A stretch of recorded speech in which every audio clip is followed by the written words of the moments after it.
Shalom and welcome to this edition of Revealing the Truth, where we cover the headlines, the heartlines, and biblical truth. I'm your host, Messianic Rabbi Eric Walker. Our next guest brings us a book about faith and hope, the old-fashioned kind of faith we've almost forgotten. Benji Evans had only been married a few years when he began a long and dark path of illness. Most people would have given up, but not Benji and his family.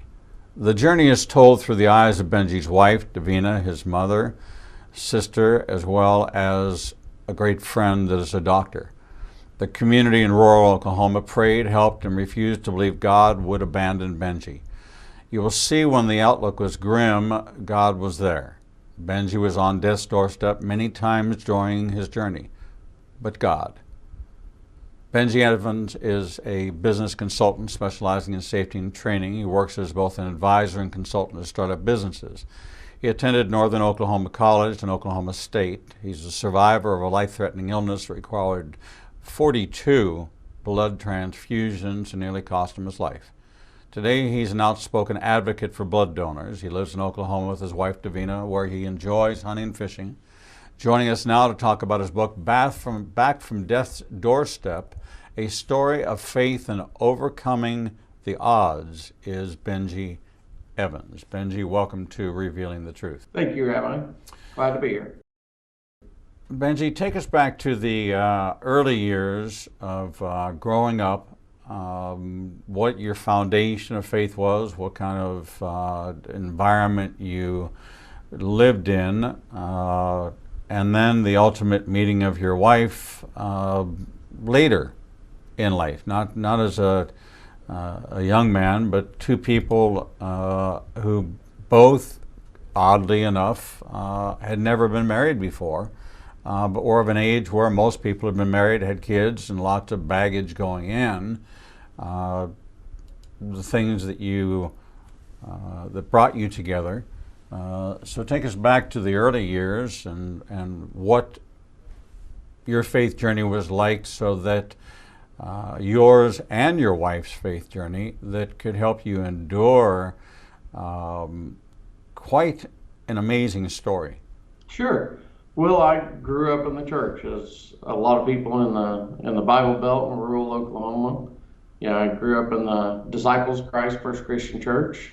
Attended every Sunday. If we weren't at a baseball tournament, we were in church on Sunday mornings, went to youth every Wednesday night, and that was how my start in the faith was. But I'll say that it wasn't just me. I mean, my parents were very involved. My parents have been married, high school sweethearts. They found each other early in life. Been married since. And my grandparents, my mom's parents in particular, my grandpa was one of the men that we all want to be. A great person, great man of faith. And so grew up in the church, went to college, attended church throughout college, got out of college, didn't attend as much because I was in some very small towns, and I never found a church that I just fell in love with. And when I say very small towns, we're talking towns of 2,000 people. So the choices weren't great, and I just never found a pastor who really spoke to me. But I still attended church regularly, just not as much as I did. My wife was raised Pentecostal, and they have always attended church. I mean, it's an every Sunday deal for her. I will admit her faith has always been stronger than mine from the get-go, from the day we met. She's the spiritual rock in our family. And God put us together later in life, as you mentioned. I was 32 when we got married, or 33 when we got married. The next week I turned 33. And it wasn't, as you said, it was no baggage into the relationship. We'd never met the person that we wanted to spend our lives with until each other. And through this illness, I don't think that anybody could have been a better rock for me. I feel like her faith kept my faith up through this entire ordeal. During this time, and I don't remember the order of things, Had you been already diagnosed with type 2 diabetes before the marriage? Yes, I was. I was diagnosed with type 2 diabetes in about 2008, I believe, 2007, 2008. We got married in 2013. Okay. So I had been diagnosed diabetic for about 5 years at that time.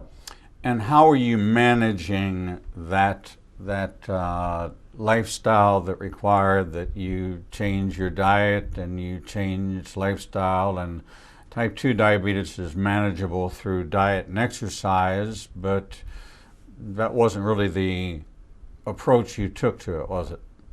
Well, I didn't do a very good job of that. My doctor would say I did a poor job of that, and I would agree with it. I'm a meat and potatoes kind of guy, and I didn't want to give up my food, and I definitely didn't exercise. The only exercise I really did was hunting and fishing, walk around a pond or walk into the woods. But I was on a medication, tried a couple of different ones that helped mitigate my blood sugar, getting them to a acceptable level. And that was basically the number one thing that I did. So Davina marries you. She knows of your physical condition. Is she trying to cook healthy for you? Is she trying to steer you in the right direction, or is she just accepting of the man she married and rocking along with you, letting you slide, if you will, down this slippery slope that wound up becoming the cause of a much more severe condition? I wouldn't say that she pushed me hard, but she did push me. And I will say a little bit of background on Davina. She's actually a pharmacist, so she understands more of the medical issues than most people. So she was willing to marry me with all my flaws, one of many being type 2 diabetic. But we should have exercised together. We should have eaten healthier. She didn't push hard, but my numbers weren't horrible with the medication. And of course, with her being a pharmacist, she understood medication was the daily life for her. And so she was understanding of that side of it. As the marriage went on, you had a couple of situations come up where you had a general sense of something not being right. You just, Well, in the book you talk about it, you just felt like something was off. that really just happened the day before, or actually the day that I went to the hospital when this all started. I woke up and didn't feel right. I didn't feel horribly sick. Little did I know what it was going to be in less than 24 hours. But at the time, I just felt like something was wrong. I didn't have any symptoms that said, okay, it's flu, it's strep throat. I just didn't feel right.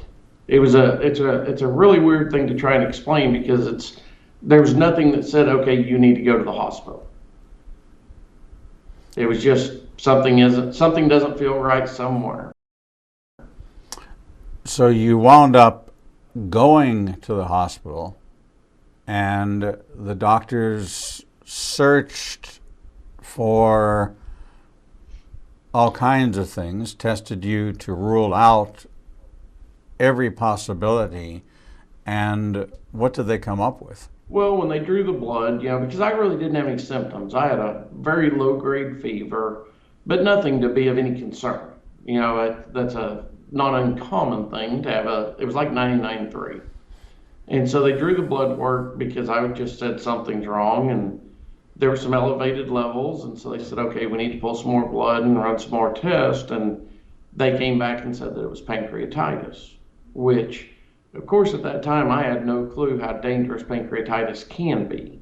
Not everybody has, of course, the issues that I had, but it is a major issue with a lot of people, especially diabetics.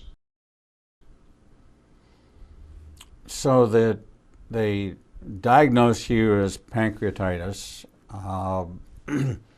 and in this process of treating you, they also found that you had a highly elevated triglyceride level, which, it's interesting. A lot of people hear that when they do a lipid panel, they go to the doctor and they give them their cholesterol numbers, and in there, thrown in the cholesterol numbers are triglycerides. And most people say, well, what's that? They say, well, that's from eating sugar.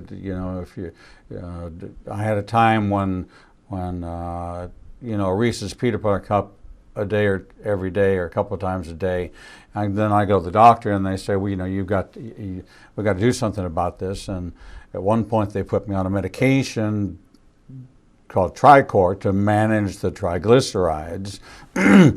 And all they ever said to me was, this is what helps build up plaque in your arteries, so you don't want to have that number be high.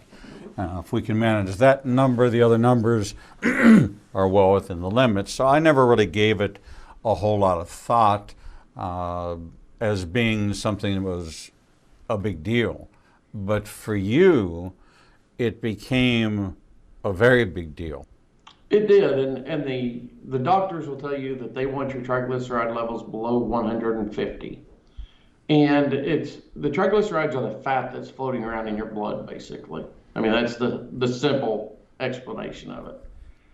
My local hospital, I live in a town of about 25,000 people, just actually spoke with my doctor a couple of weeks ago about this, and she asked 3 or 4 different times for the lab on what the numbers were, and she wasn't getting an answer. And she found out later on it was because their machine couldn't read them, they were so high. So when I was actually flown out about less than 24 hours after I went in the first time to the hospital for the first time. And the machine at the larger hospital registered at 4,500, and that topped out that machine. That's the highest they'd ever seen. And so that's a very bad thing when you can break a machine, so to speak. That's a major problem. So the treatment was to take your blood and what we might consider to be a form of dialysis, or in this case, the cleansing of the blood, removing blood from your body, removing the triglycerides, and then putting your blood back into your body, seemed to be the prescribed treatment for you. And what took place, and what was Davina's response to all this? And as she began to dig into the medications that you were taking, there were things being discovered all along the way. And in the book, you give the different perspectives, your perspective, and then all those that were involved in various pieces of this. So you learned by putting this book together what your story really was, because there was a point in time when you weren't lucid to be able to tell your own story, so it had to be third-person commentary introduced in this to paint a complete picture. So you have to be transferred to a different facility that has this equipment. And how far away was Davina, and what did this do to get her mobilized? You were life-flighted, and talking about helicopters, and all these things seem to be rather urgent, seemingly life-threatening. Did you feel at any time that your life was in danger? Well, so they life-flighted me 90 miles, basically, from where I live. I live in far northern Oklahoma, and they flew me to Oklahoma City, which is, of course, the capital of Oklahoma, and has the larger hospitals. But I still went to a smaller hospital, but in Oklahoma City. Davina was able to drive down that night. The night that they flew me down, she got a hotel room. And so she was there every day. I mean, she came into the hospital. So they flew me out on Sunday night, and actually on Wednesday they put me into a medically induced coma because they intubated me, and I did not like that, and I actually spit the tube out. And so they just decided, instead of fighting me, they were just gonna put me to sleep for a few days. And so those first 3 days, I actually don't have any memories of those days. After they flew me out, I remember the flight because I was on the flight with a kid that I'd known my whole life, Blake. Other than that, I have no memory of those 3 days, but I was completely lucid. I was having conversations on the phone. I was talking to the doctors and nurses. I was talking to my parents. I mean, my parents came up early Monday morning. I was completely lucid. Davina she was able to look at the medications that they were giving me. And at one point I had 22 IV bags hung. And she could look at them and say, okay, well, this one does this one does this.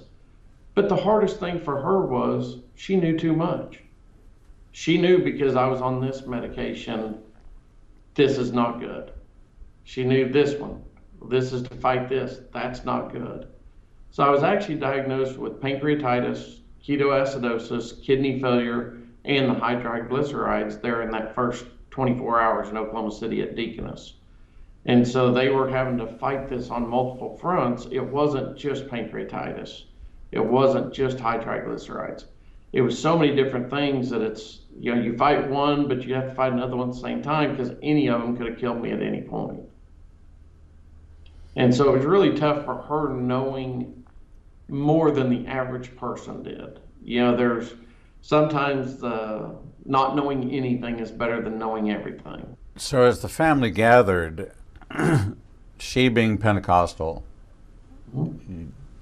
obviously prayer was an important component in this journey. Of what you can recollect, did you observe her and see her laying on of hands and practicing her faith? Yeah, during those 21 days, because I was in a coma for 18 and the 3 that I have no memory of, there's nothing. I have no memories of being in the coma. I never saw light, that you sometimes hear about. I didn't hear voices, or if I did, I don't recall hearing those voices. I literally remember the helicopter flight and then waking up and my dad sitting there.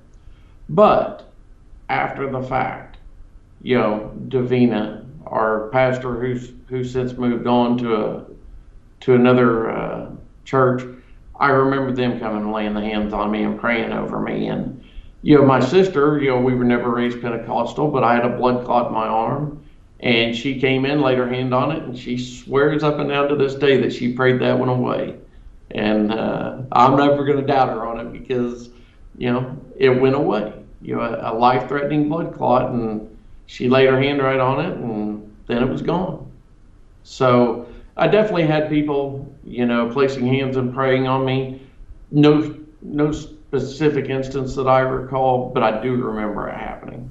The first few weeks out of a coma, even though I was completely lucid, I knew everything, I have some memories, there's also a lot of fuzziness there. And you mentioned it earlier, the third person in the book. I learned a lot of what happened to me by my mom and my sister, and especially my wife, Davina, writing in the book. Because even though I was awake, I was just looking at what I needed to do to get to the next day. I wasn't even paying attention to everything that happened or what I need to do other than to make it to the next day, because it just, so I want to say I kind of blacked out those times a lot, looking back on them. Was there any point that you felt that you were on death's door? Every single day for 6 months. I literally for 6 months did not know if I was going to survive. I started at 195 pounds, I got to 122. I couldn't walk in Walmart. I had to get the electric buggy. And we had so many complications. It was, okay, well, this one's going to kill me. Are we going to be able to fix this problem? And it never seemed to end for 6 months of, and I don't want to say that I thought every day I would die. That's not accurate. But every day it was, okay, I made it through today. I wonder if I'll make it through tomorrow. Is probably a better explanation. Was this, in your mind, a testing of your faith? Was this something that you wound up going from a lukewarm believer into a devoted disciple of God, or did you, what was your response to this from a relationship with God perspective? There's no doubt that my relationship is better. I would not consider myself a disciple. I should be a better disciple. If I'm considered a disciple, I should be a better one. But the one thing that I am certain of, or as certain as I can be, I never ask God why. Because I believe that everything happens for a reason. No matter how bad or how good it is, it's His way. I never said, why are you putting me through this trial? Because I knew in the end He was doing it for a reason. Part of the reason, I think, was to write this book to try and help other people. Learn what you can go through as a human body, or what you can do to help somebody else. And so that's what I'm doing now, is I'm trying to pay it forward more than anything. And whether that's through faith or friendship, that's my goal going forward. But I would say I am a stronger Christian today than I was when this started. In the book, you talk about how many people contributed to your recovery. 42 donors whose blood you received, and as part of your ministry, you become an advocate for blood donation, and that's part of your paying it forward. Your wife wrote that when you were sedated and medically paralyzed, that life was grim. Did you have a sense that her faith was waning, that she was deeply concerned? Could you read that in her, that she was concerned that this was not going to end well? Well, during those darkest days, no, because once again, I was out of it. But in the coming months, I wouldn't say that her faith ever wavered. But it was, there were a lot of prayers of God heal, and she believes in the power of prayer, as do I. And just because we believe in the power of prayer doesn't mean that our prayers always go answered. But we had literally thousands of people praying for recovery, and we didn't know what that recovery would be. But there were thousands. There's a church in your state there in Alabama that a former guy that used to live in the town that I grew up in Blackwell, their church sent dozens of letters, and they were so beautiful. Most every one of them, you could tell from the handwriting, it was in cursive, so you knew it was somebody that was over the age of 40, because nobody under 40 can write in cursive now. Right. But it was this beautiful old penmanship. And these are people that I'm never going to have the opportunity to meet, but they prayed for us. And that was huge.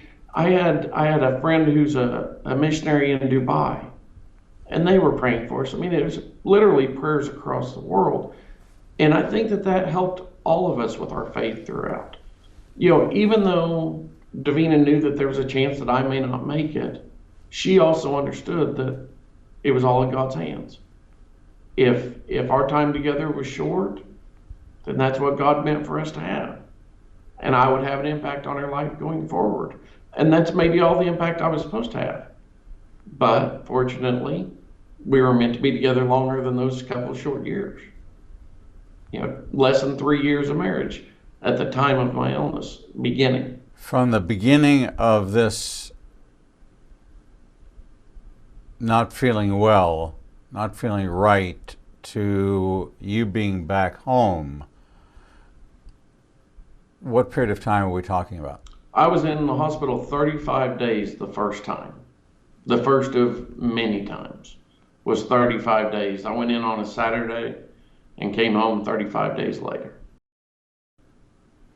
And then you had further incidents where there was internal bleeding that there was no obvious source of Well, that actually came several months later. 9 days after getting out of the hospital the first time, I'd been running a fever for a couple days, and Dylan, one of the co-authors of the book that's a doctor, recommended I go ahead and go back to the hospital, and I spent another 25 days in the hospital there due to an infection, and that lasted until late August. And then in September is when the bleed started, and I was in and out of the hospital for that bleed and other issues, September through December. So this is a long-term ordeal that would make anybody think that if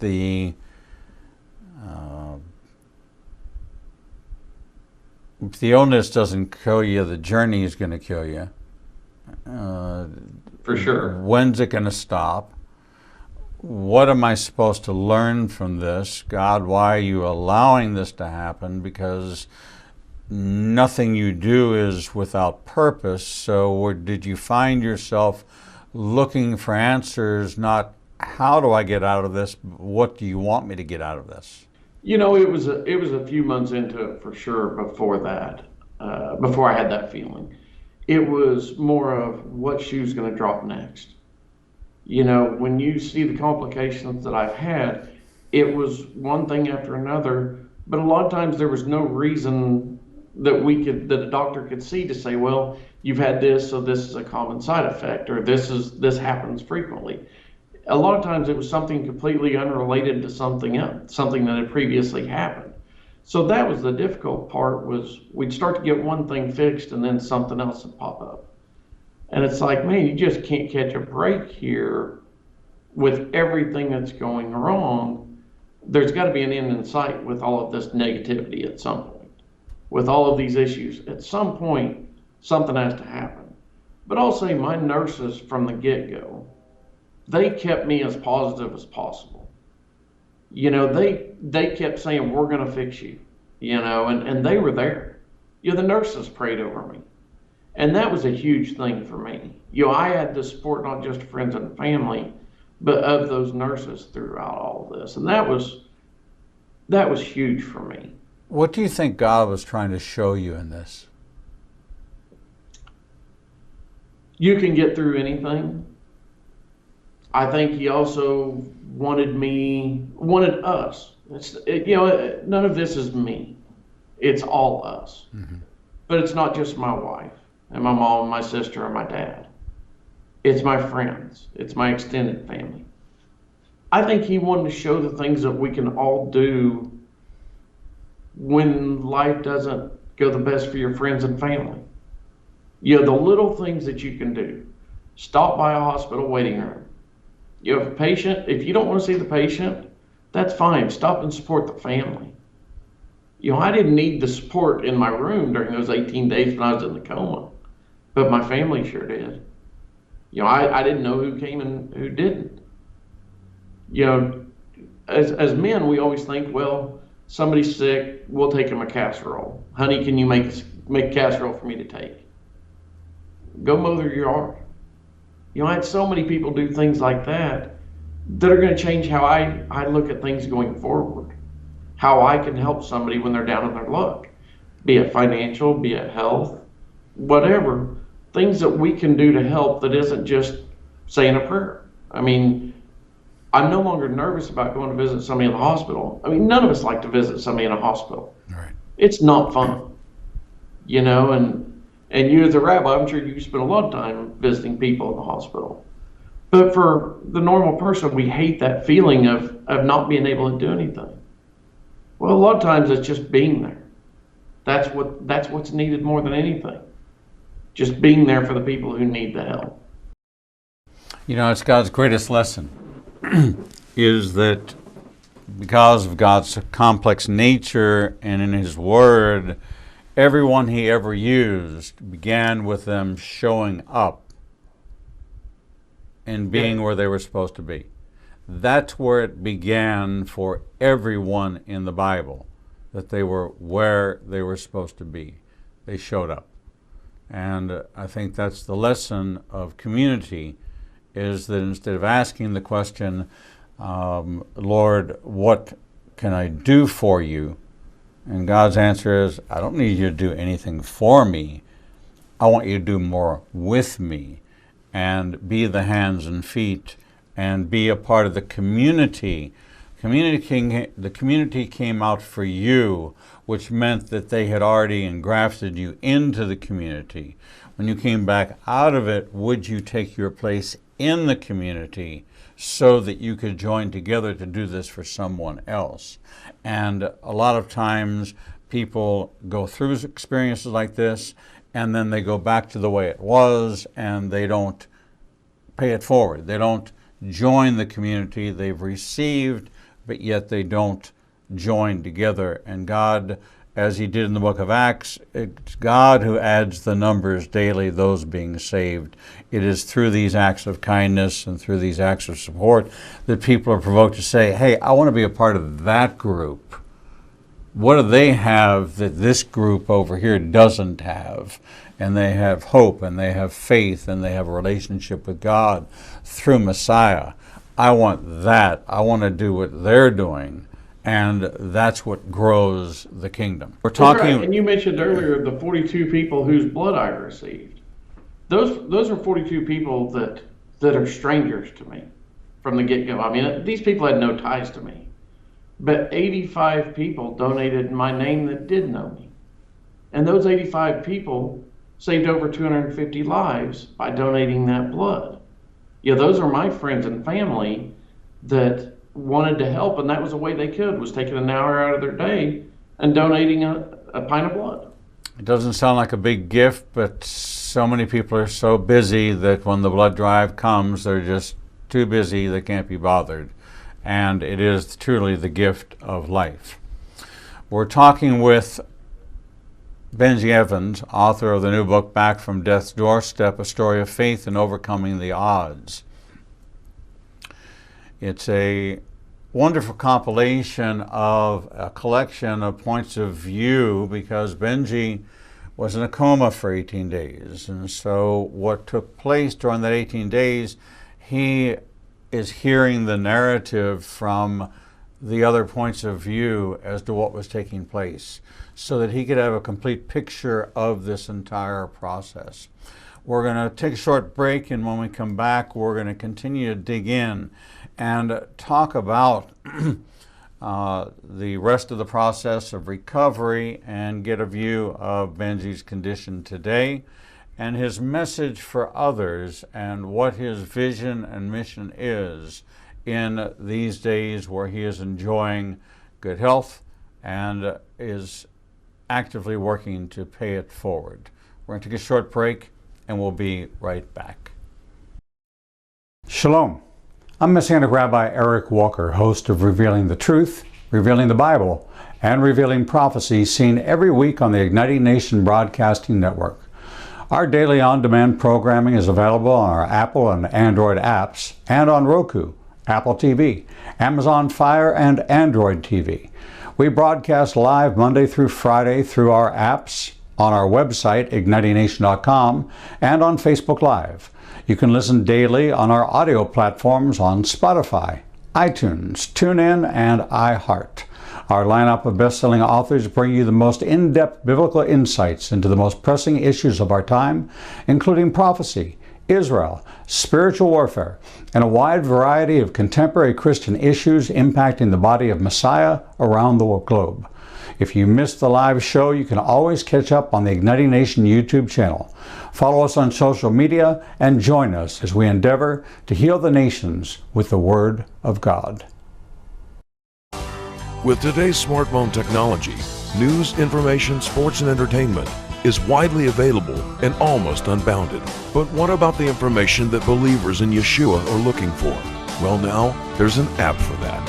Igniting a Nation now has apps available for Android and iPhone.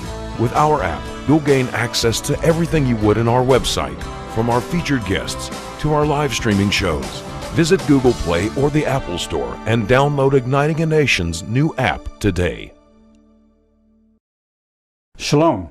I'm Messianic Rabbi Eric Walker, inviting you to study right by my side through the Biblical Truth Library. Imagine having access to over 1,000 hours of audio and video teachings available to you through our website on a subscription basis or via our Apple and Android apps on an a la carte basis. Whichever method you choose, we promise to deliver new insights into the living Word of God as seen through the eyes of a Jewish believer. If you hunger and thirst like millions around the world for a deeper walk with God and the revelation of new understanding of the Scriptures, visit ignitingnation.com and click on the Biblical Truth Library or on any device with our free app. Don't let another day go by without receiving your heart's desire for a new depth of understanding into all of God's Word. Shalom.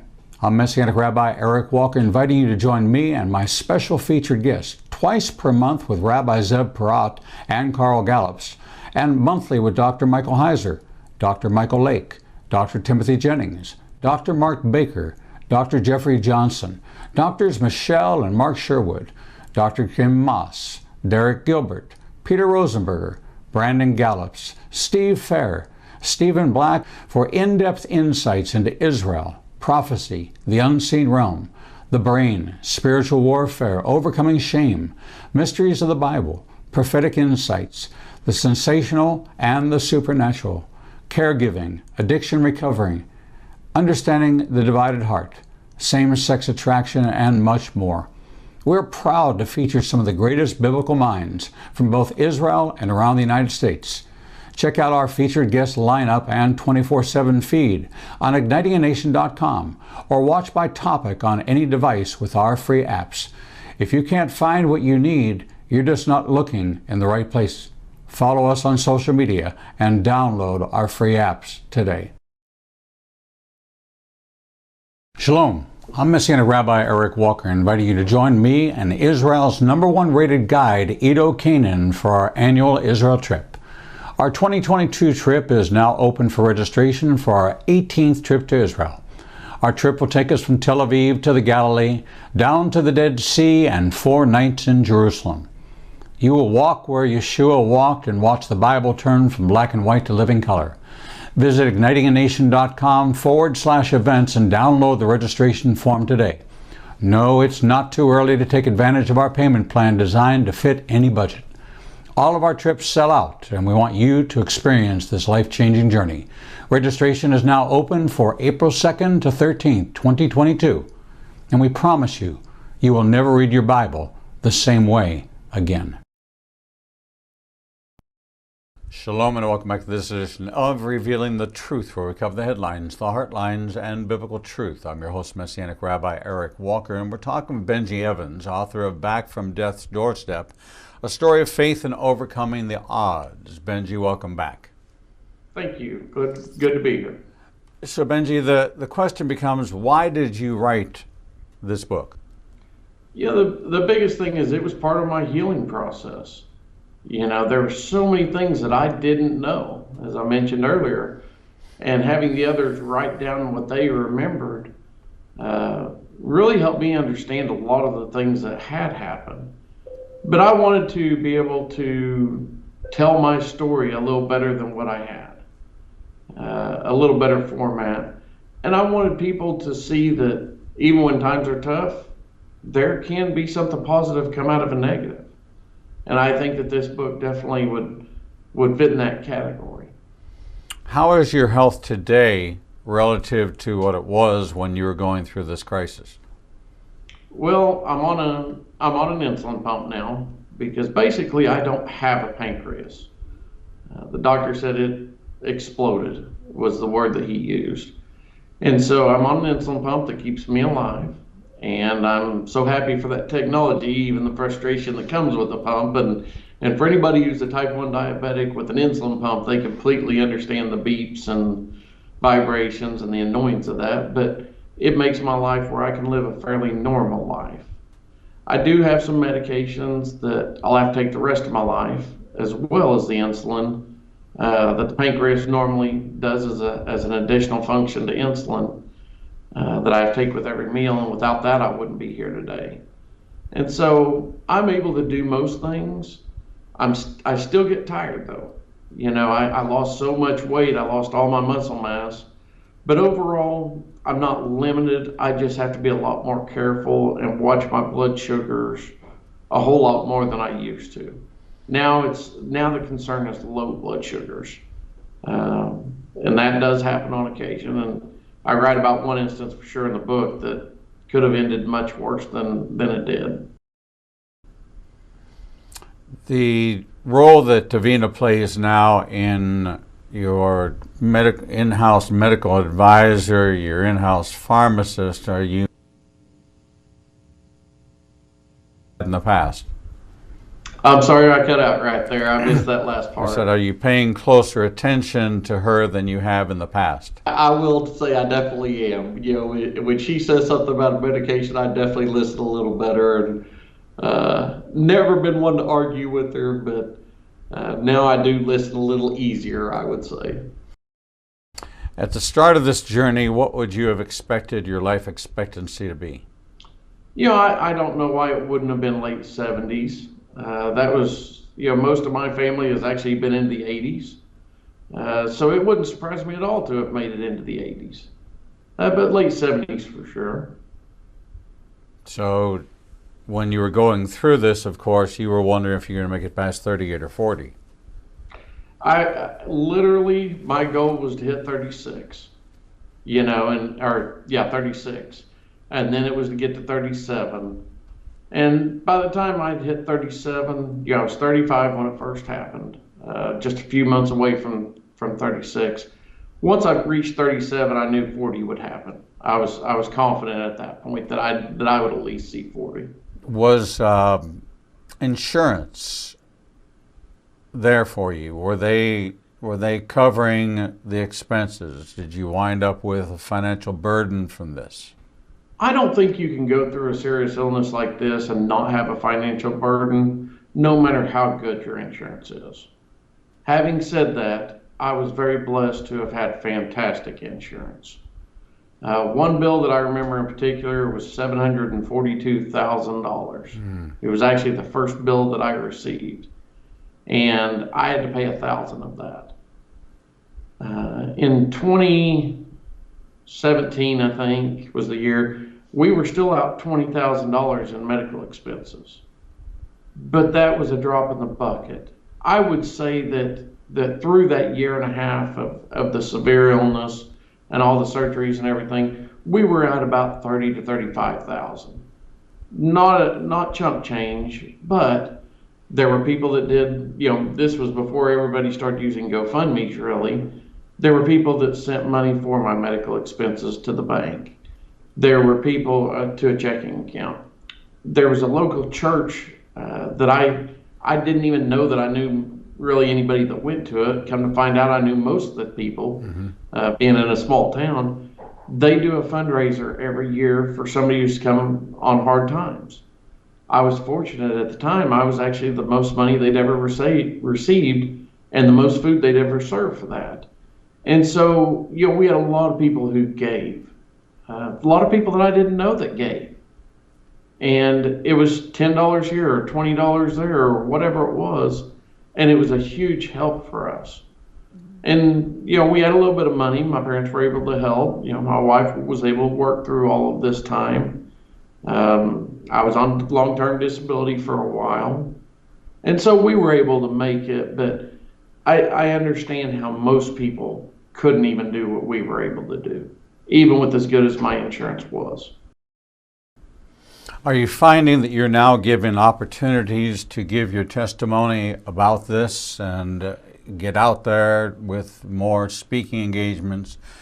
Because this is a story that fulfills that we're overcomers by the word of our testimony and the blood of the Lamb. And this is quite a story of overcoming, and there are a lot of moving parts to it, a lot of people involved in it, some you know of and some you don't know of, that it takes a community to come together to raise up one, kind of like the Amish get together and raise up a barn.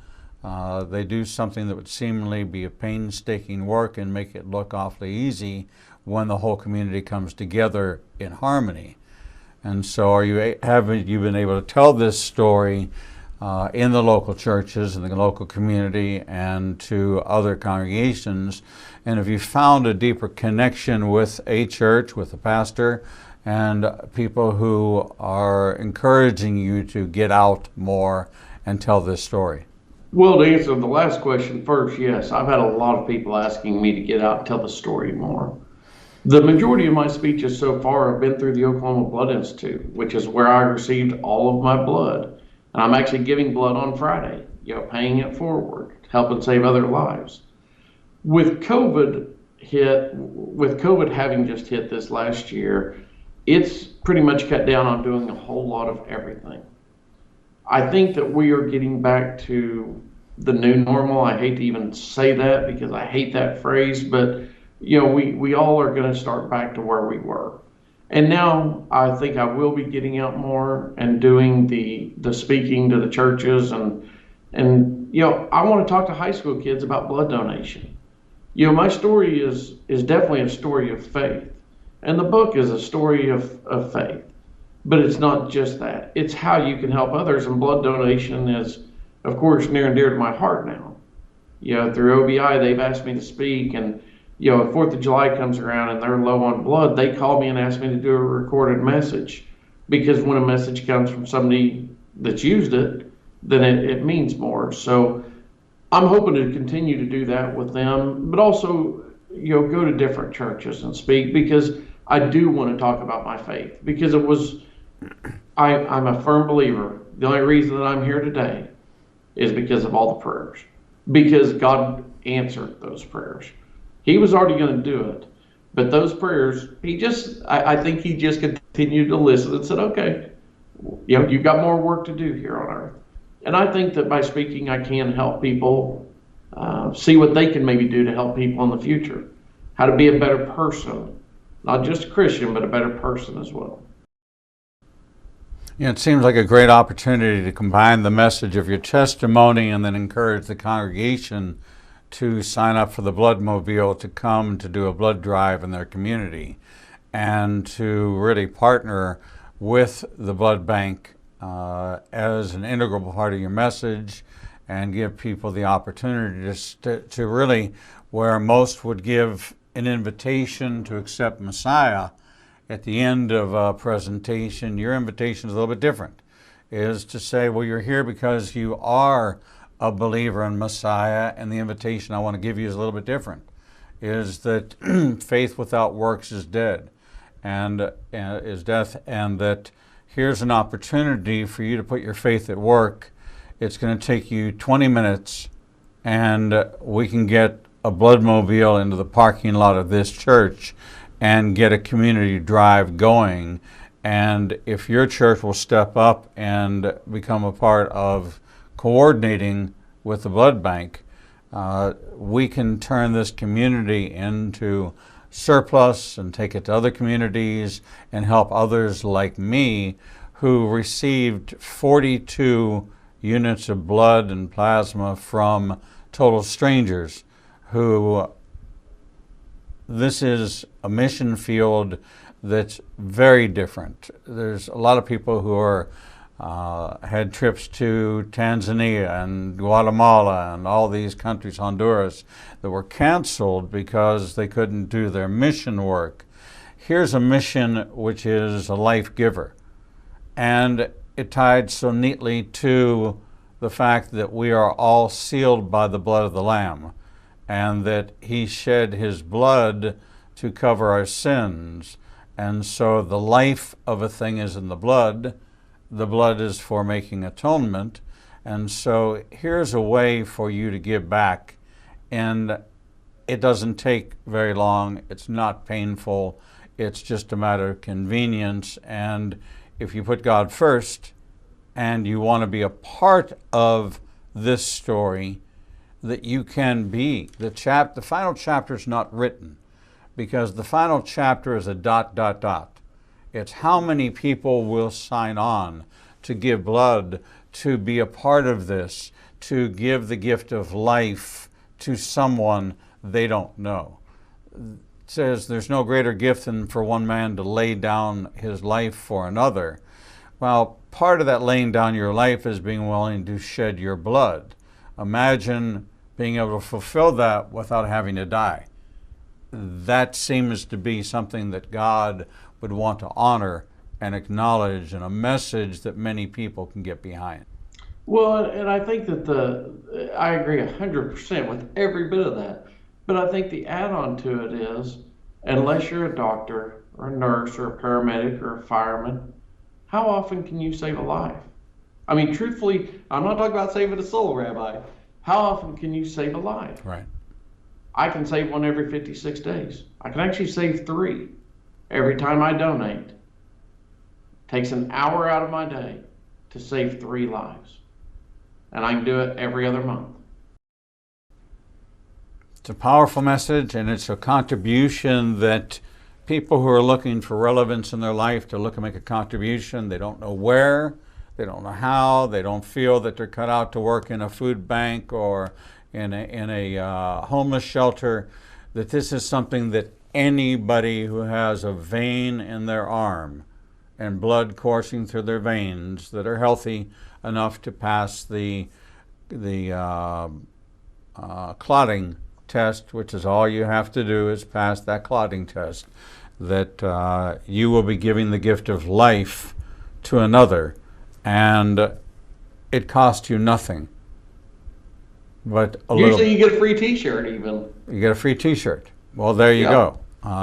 So I plan to sign up and give, and I know that Jason will sign up and give, and that we will join you in a movement to replenish the depleted reserves because of COVID and because of so many needs, that the blood banks need to have fresh blood. And especially if you're like me, I'm a rare blood type B positive. Only 3% of the population has it, and so it's valuable, especially if you are in that category. Benji Evans, author of Back from Death's Doorstep, a story of faith and overcoming the odds. Not only is his story, but a challenge to you to put your faith to work, to give the gift of life as those strangers, 42 of them, gave the gift of life to Benji, or he would not be here today to tell this story. I want to encourage you to get a copy of the book. Visit ignitianation.com. Click on today's broadcast calendar. You'll see a note that says, love the interview, get the book. Click on that link and a book will come on its way to you. Benji Evans, thank you for sharing this with us here on Revealing the Truth. Thank you, Rabbi. God bless you, my friend. We're going to take a short break, and when we come back, we'll bring you the next edition of Revealing the Truth.